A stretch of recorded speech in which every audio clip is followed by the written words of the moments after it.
Good morning, everyone. My name is Shivani, and today I'm here to talk to you a little bit about your roadmap to higher education. So, before we begin, a little story. Like all of you sitting here, I too was in your place once, very long time ago. I'm ancient, by the way, so it is a very long time ago. And when I finished high school, I didn't know what I wanted to study. And so my father said, "Hey, you've done subjects like business, economics.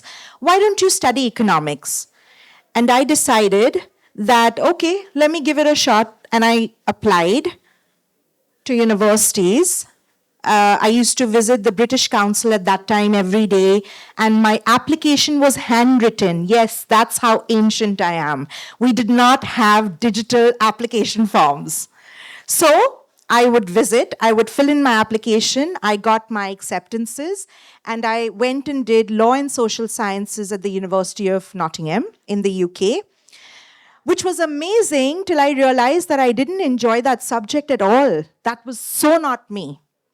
And so I decided, what I wanted to do, I wanted to travel. So I decided, let me study hospitality.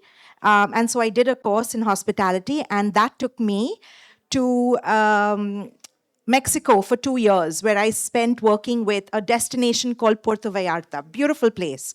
And I used to sell the hotel there, I used to sell the destination there. I had privileges like I used to swim with dolphins for free. I used to walk into a restaurant and eat for free. Why? Because I was selling that place. I was their hospitality representative. It was so exciting. And that happened for some time, and I realized, how could I sustain this for longer? Because I missed home. I came from India all the way to the other part, and I missed home. It was 48 hours for me to go back. So I decided, why not get into education and see if that works for me? And I did. I started with preschool teaching, which was lovely. I then decided to teach higher education, so I taught the IBPYP. Some of you may be familiar with it. And then I realized I had no qualification in education. So I decided to go back to university. And I applied and I got rejected by Nottingham, where I did my bachelor's. I got rejected by Manchester. I got rejected by Warwick. But I interviewed and I got accepted at the University of Oxford to complete my MSc in education. And since 2013, I have been helping lots of students to figure out what they want to do well in advance. You see, in school, you are exposed to amazing opportunities in terms of subjects. And outside of academia, you can engage in so many things that build skill, build knowledge, build perspective, and allow you to explore what are the things that you are good at. And that's the most important part. Your teachers, your principals, your school counselors are your guidance. Go to them, chat with them, talk to them. They are going to give you a lot of understanding about the way the world works. And it's okay to start off something and change it. It's all right to do that. I did that. I'm an example of that. And I think that all of you should use time to explore things that you're good at and also things that you don't like. That's a very good process of elimination. What you don't like, you don't pursue because you may not, it may not work for you. You may thrive in something. So the discovery and the journey is a very important and a fun part for you all. Okay? Now, today I'm going to play this video of another student of ours who's recently gone through a journey of preparation and university admissions. So have a watch. So Garv is this 13-year-old that joined us at UniHawk. When he joined us, he didn't know where he wanted to study. The application process seemed very daunting for him. But he decided that he's going to try a lot of things before he concludes where he wants to go. He came to us. We helped him explore through master classes, through virtual internships, through in-person internships. We introduced him to academics at unis. We even took him to do a few other aspects where he could discover where his skill base was and, as he says, his strengths and weaknesses. When he continued to go with us as he get closer to the university preparation, then we started identifying which program, which university, which destination, which one was giving him scholarship, which one was giving him a stay back option, or even, for example, work experience. There's so many things that universities can offer, but it depends on what you want for yourself, and that's how we can help you discover the ones that work for you, the ones that are best fit for you. So Garv went on, I will forward through this, don't worry. But basically, he's talking about his experience. You can watch this on our website or YouTube as well. He will tell you about what he did with us and which admits he got and how where he's going this year. So, students study across the globe. The most popular destinations were the US, Canada, UK, and Ireland, Australia. I'll go again. Australia, UK, Canada, and the US were the most popular ones. But today, students have discovered higher education available in multiple countries. And not just that, students can start in a country and transfer at a later stage, or students can do dual degrees, partial, two in one country and two in another. So much is available. And as counselors, higher education counselors, we all can tell you what's happening and what's being, what's coming up in trends and things like that. So speak to us, speak to your school counselors. They will share with you a lot of information and guide you accordingly. These are some of the universities where UniHawk students have studied. No, not all the logos could fit into this slide, but there are several others across the globe that we've had and supported students to go to. When you look at the journey, guys, please feel free to take pictures or make notes if you want, or connect with us later, okay? I can see some of you carrying a UniHawk bag. All of this is in the brochure. If you haven't got one, you can get one from the counter there. So when you look at preparing yourself for your dream school, you start early. It could be as early as 2 years into going to graduating high school. It could be as early as 3, 4, 5 years before you go. It's never too late also, just letting you know. If you guys have not decided or thought about where you want to go, it's all right to finish and keep planning and preparing to understand better what works for you. There are certain programs that require preparation in terms of tests. If you're studying law in the UK, you may need to take an aptitude test called the LNAT. If you decide to study in the US in an Ivy League, an SAT and a competitive SAT score might get you that admit. If you're going for medicine, you might have medical entrance exams across, whether it's in Malaysia or in Europe or the Americas. Understand what it is that your program is offering you, understand what is the preparation you need, understand what are the subjects that you might need to study for specific courses. For example, if there's engineering involved, math and physics are prerequisites. Medical does have biology and chemistry as a prerequisite. Arts, architecture, fine art, graphic design, anything that's creative, you may need to put together a portfolio. Let's say you want to do performing arts, you might have to audition. So there's a lot of things that you can prepare before you start the journey. Be a well-rounded student. Do your academics well, but engage in other things that give you understanding of other interests that you have and you might want to hone. You have a college list that your counselors will help you prepare. Understand them. They could be varied, they could be multi-destination, and that's okay too. You have essays that you have to draft. These essays also vary in structure.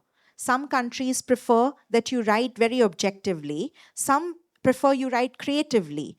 Understand which country, what your courses are, and write your essays with your guidance of your counselors. You also have, for example, letters of recommendation that need to go through the application, and these are received by your teachers, so speak to them well in advance. And then, of course, you've got all of the documents ready, vetted, finalized. You submit applications, and you're on your way to your university. This is a very important method or component to understand what are the different things that go into a strong university application. You have your grades that obviously matter. So there is 3 years or 4 years of high school, the last 4 years or the last 3 years of school, which are essential to have in your application for pretty much every university. You have tests that you need to prepare for. So if they're standardized tests or they're proficiency tests, make sure you understand the acceptability and also how easy it is for you to access a center to take these, because most of them are taken at centers. There's a ton of things that you could do when you're building your profile. You could be engaged in leadership roles in school. You could be doing things relating to knowledge enhancement, skill based maybe. If you're studying health sciences, life sciences, you may want to shadow somebody in the profession. If you're doing things like computer sciences, you may want to engage in a programming or a coding course. Understand what you can do and what you can balance with your academics. You have, of course, the essays, as I mentioned previously. Don't forget, this is your voice. You should be able to talk to admissions about why you feel you're the right fit for their university. You also need to make it clear that how this program is going to benefit you or align with your long-term goals. It's very, very crucial to show that to admissions that you have a goal. Your interviews are something that may or may not appear in the process, but it is always good to practice this. Now, I know some of you feel like intimidated or you feel like, wow, I'm nervous about the person interviewing me. That's normal, but the more you practice, the more easy it gets. Stand in front of a mirror and talk to yourself. I know it looks foolish, but try it. It's going to help you to improve your skill. And then talk to friends, talk to family, talk to strangers. It removes inhibitions. It allows you to become comfortable with making and conversing with them so that when you're asked questions, you're not inhibited by anything, right? And then, of course, you submit your application, putting everything together. Sometimes you may be confused as to what you want to study at university. Do a psychometric test. It's also called a career assessment test. This test actually understands and evaluates your strengths, what it is that you have an innate ability for. Are you a more creative person? Are you a more logical person? All of this is revealed through taking this test. And I encourage you to try to take it because it gives you a sense of direction as well. You can also look at, for example, all the new age careers that are coming out. You see, traditionally, students would engage in engineering and choose mechanical, civil, and other areas of that. But today, students want to study programs like mechatronics, which is a combination of mechanical, electrical, and computer science. You've got students that are studying psychology, but today they want to study forensic, clinical. There are so many ranges of that too. Medicine itself is such a wide area of, if you look at it, of a field. You are a doctor, that is one path, but you could be doing medical research. You could be working with pharmaceutical companies. You could be doing regulatory services to ensure that anything that is being developed and researched is, matching standards of what is approved and not. So if you look at all the new age careers, they are sometimes embedded within the traditional courses, and sometimes they are also offered to you at a bachelor's so that you can start immediately in that direction. Now, I won't go through all of them, but maybe I'll touch upon one or two of them. So let's look at psychology. There, of course, there is a clinical route and a non-clinical one. And if you're looking at studying this program, you can look at applying it in various fields. Let's say in the non-clinical field, you can actually apply it in areas of media, communication, policy making, economics, criminology. There's so many areas that are non-clinical applicability. So find your program and look at all its applications before you settle on one. Marine sciences, another thing, another topic that has become actually very relevant and crucial, especially because of how things that have evolved and the kind of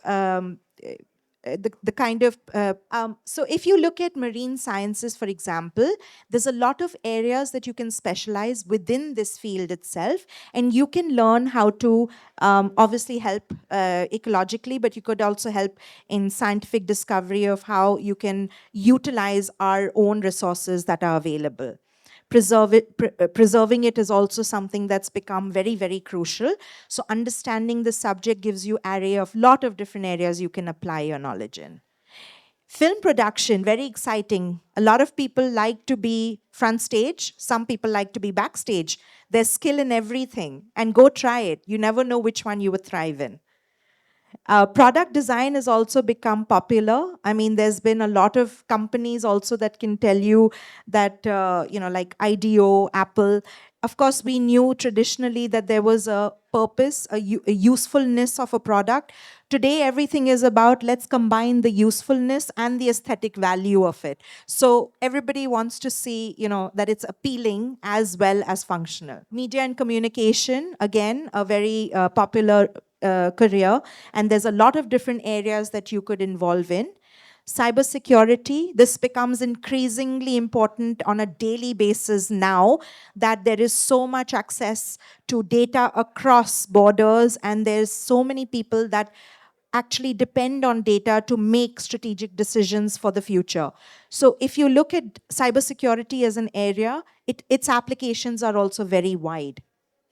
Of course, entrepreneurship, one day everybody wants to be their own boss, but how do you do that? You learn in the industry, you pick up the challenges from there, and then you maybe start and work isolated. But it's very important to gain a lot of information, a lot of experience before you start your own venture.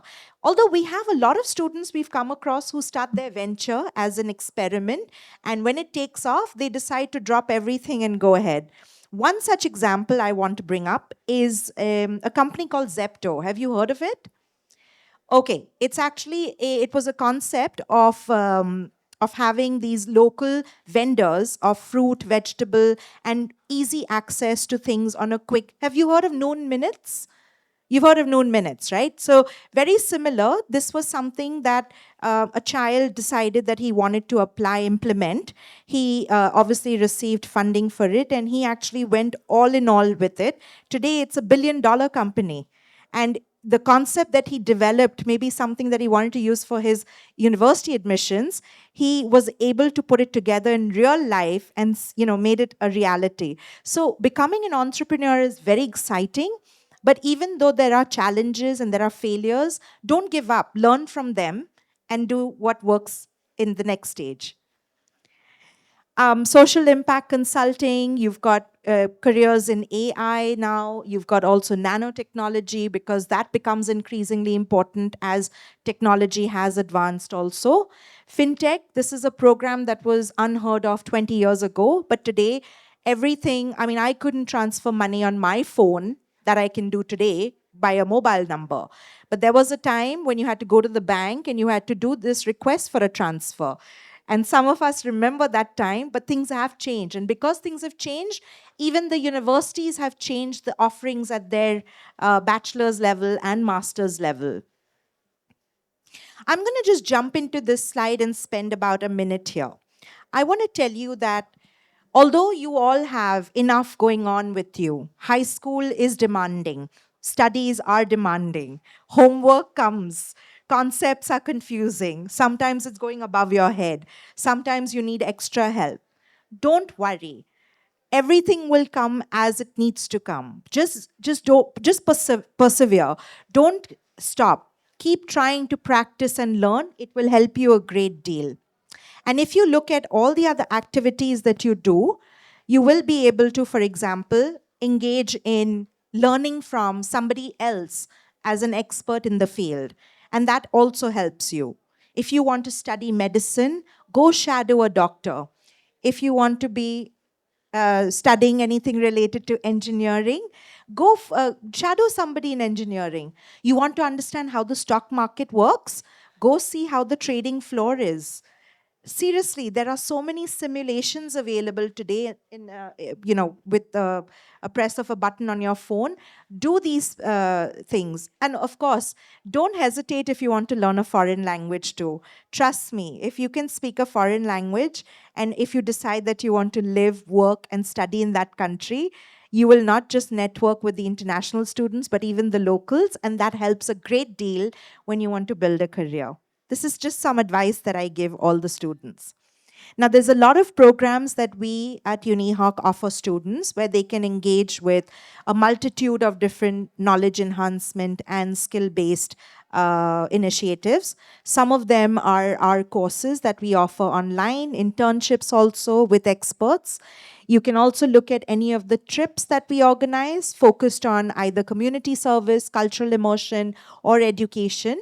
There is also, for example, a conference we host every year with the students of Harvard University. And this year, we're going to be doing it again in July. So we are going to be hosting it. So come find out more about it and participate if you want. These are some of the trips that are ongoing for us. In case you want to understand more, you're welcome to come over. And these are the courses and internships that I mentioned. As you can see, we work with industry experts directly. So for doctor shadowing, we work with the NHS, the National Health Services of the UK. You also have companies like Edify Technologies, the London Academy of Trading. You've got a law company, Beverly Morris and Company, that gives students the opportunity to shadow lawyers.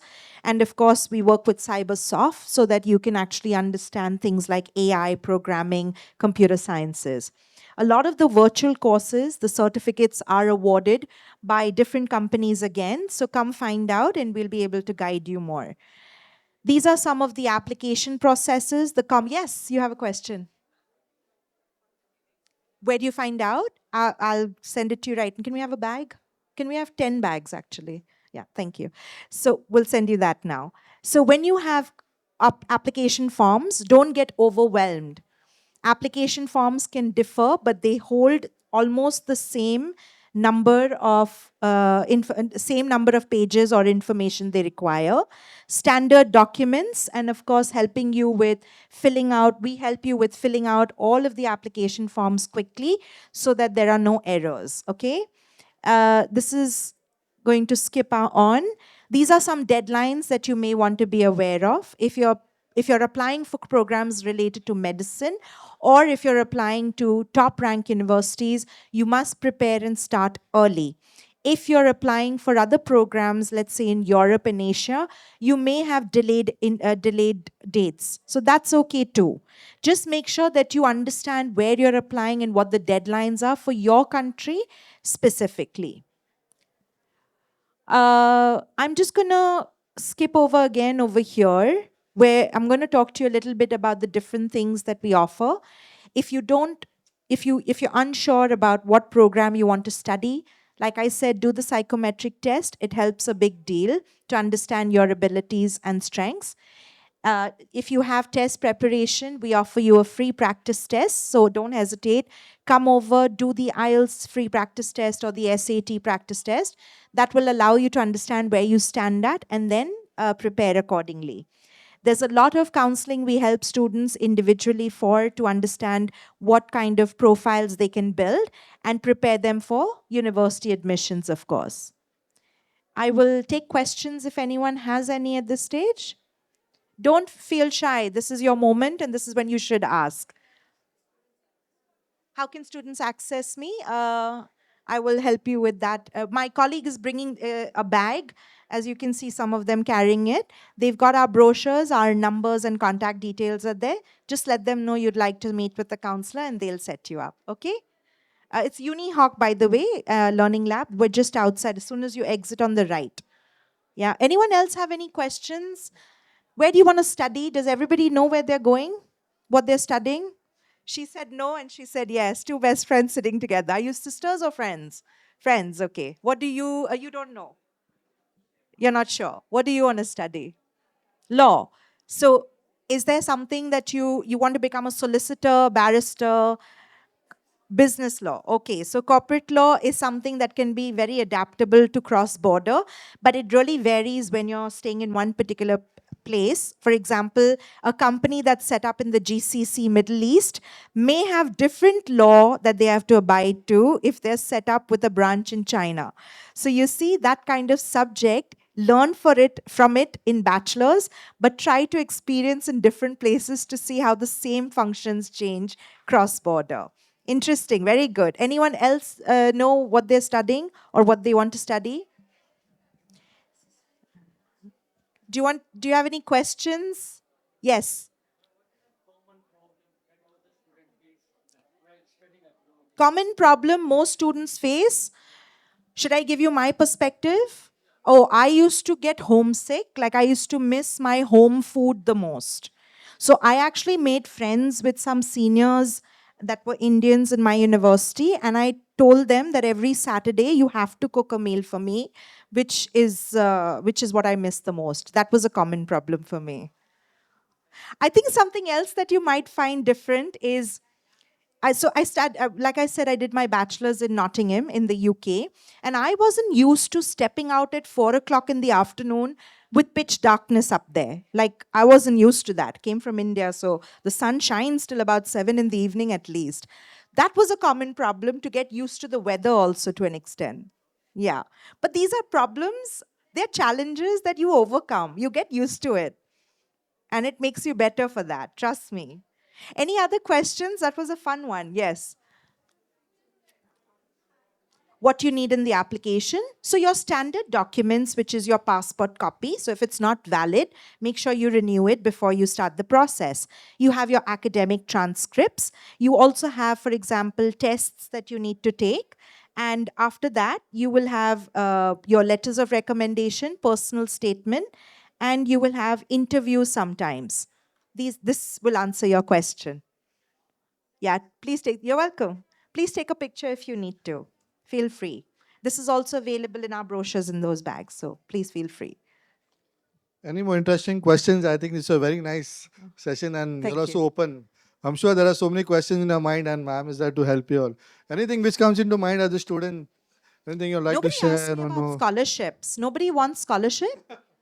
I mean, that's one of the hot topics, no? Okay, guys, because I have 2 minutes into this and I'll leave. Okay, scholarships are varied. You have internal ones, so they are awarded by the university institutes, and you have external ones, things that are the amounts or merit that is awarded by governments and not for profit organizations. It doesn't matter where you're coming from. It's very easy for you to avail of this if you are reading about it in advance and preparing. Now, some scholarships are automatically awarded based on how you have performed in school. Some you need to apply for. So, when you need to apply for it, you may need to write an additional essay, and you may need to justify why you deserve that award more than someone else. Okay? Those are the grades, high school grades. That is also looked at, yes, sometimes. Now, if let's say the child has not done very well after the ninth and 10th, maybe 11th, they've gone down. Don't worry about it. Scholarship is merit based, but it is also need based. It is also based on other factors that showcase you as a strong candidate. So don't worry, okay? Speak to UniHawk, we'll help you. Yes. Medicine, you mean? Medicine is a very competitive program. It's offered in lots of countries across the globe after school. For example, the UK, Ireland, English speaking countries in Europe. But you also have, for example, Georgia, Turkey, Hungary, Poland, Czech Republic that offer medicine. And there are scholarships over there. You see, medicine is a program that sometimes is funded more by the government than by the university itself. So the award is sometimes reduced or not available, to, especially to international students. But come find out from us, there are options where you can get scholarships in medicine. Okay. Any other? Yes? Do well at high school, your grades, and definitely look at an overall profile of yourself. So let's say your grades are in the 80s and they're not in the 90s, as an example. You can, okay, they're 70s, 60s, it doesn't matter. The point is, have you engaged in an internship over summer where you spend 3 months shadowing somebody who's a lawyer? Or did you do an online course where you understood the legal system of, I don't know, the European Union region? Do stuff like that. It boosts and shows passion for the subject. Your admissions will take it into consideration for scholarship too. Okay? Anyone else have any other questions? Letters of recommendations are offered by your teachers. You need to approach them well in advance. And the best thing would be to give them a little bit of a CV so that they can refer to that when they're writing. You see, teachers are working with so many students, and it's very unfair for them to remember and recall every single thing. Give them a one-page CV and tell them, I need a letter of recommendation from you. You can refer to this and write one for me. So try it. Okay? Yes. How do you stand out? How do you make your profile stand out? Very good question. And to answer it, there is no one right profile. Remember that. Don't worry if there is somebody who's doing 10 different things and you're doing just two. As long as you can do them well and you can talk about your learning from that experience, that's what matters most. You will stand out if you're doing something that either relates to you through what you're doing academically, or it relates to something where you have changed or built perspective for, or you've understood things, or you've overcome a challenge and things like that. Yeah, there's so many different things you could do.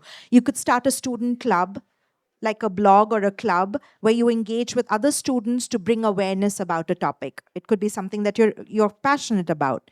You could be in a leadership role already. You can also do something related to community service or social impact.